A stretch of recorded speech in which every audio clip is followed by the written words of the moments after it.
In this tutorial, we are going to create custom actions so we can achieve an automated interaction between your devices.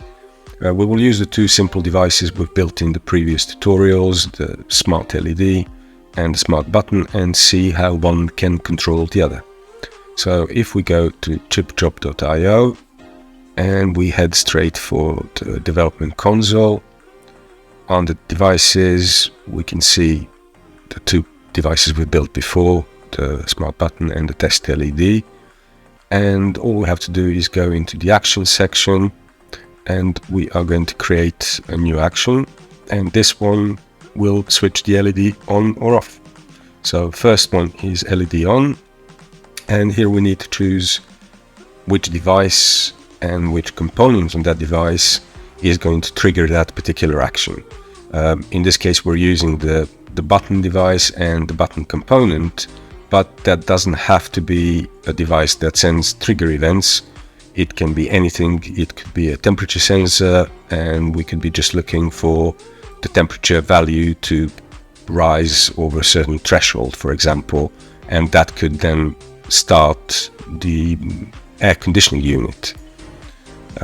So next step is to define the target, and we will pick our test LED, and the target component is the LED itself, and we're going to say we want that LED to turn itself on. So if the Smart Button is on, turn the LED button on.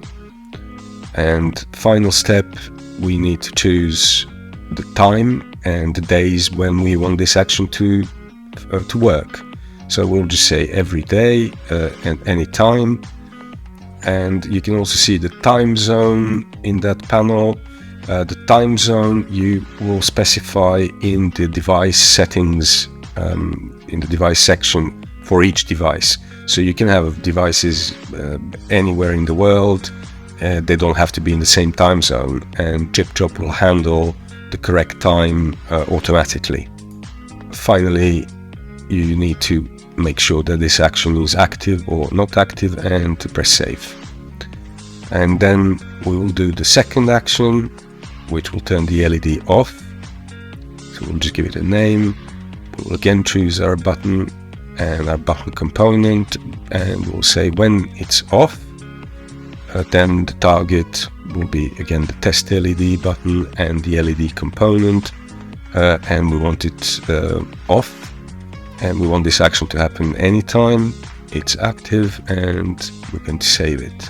You can also do exactly the same thing directly in the web app, so you don't even need to fire up the development console. So you can change your actions pretty much at any time it suits you, anywhere, straight on your phone.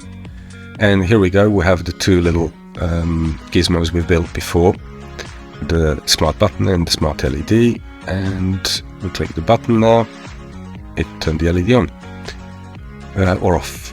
And you can also see what's happening in the web app instantly. The clever thing with actions is that you can create a quite complex logic and interaction between devices without having to reprogram anything, without having to recompile your microcontrollers or even have access to them. As long as they're connected to ChipChop, you have direct communication with them in real time. This was a very short intro on how to use smart actions.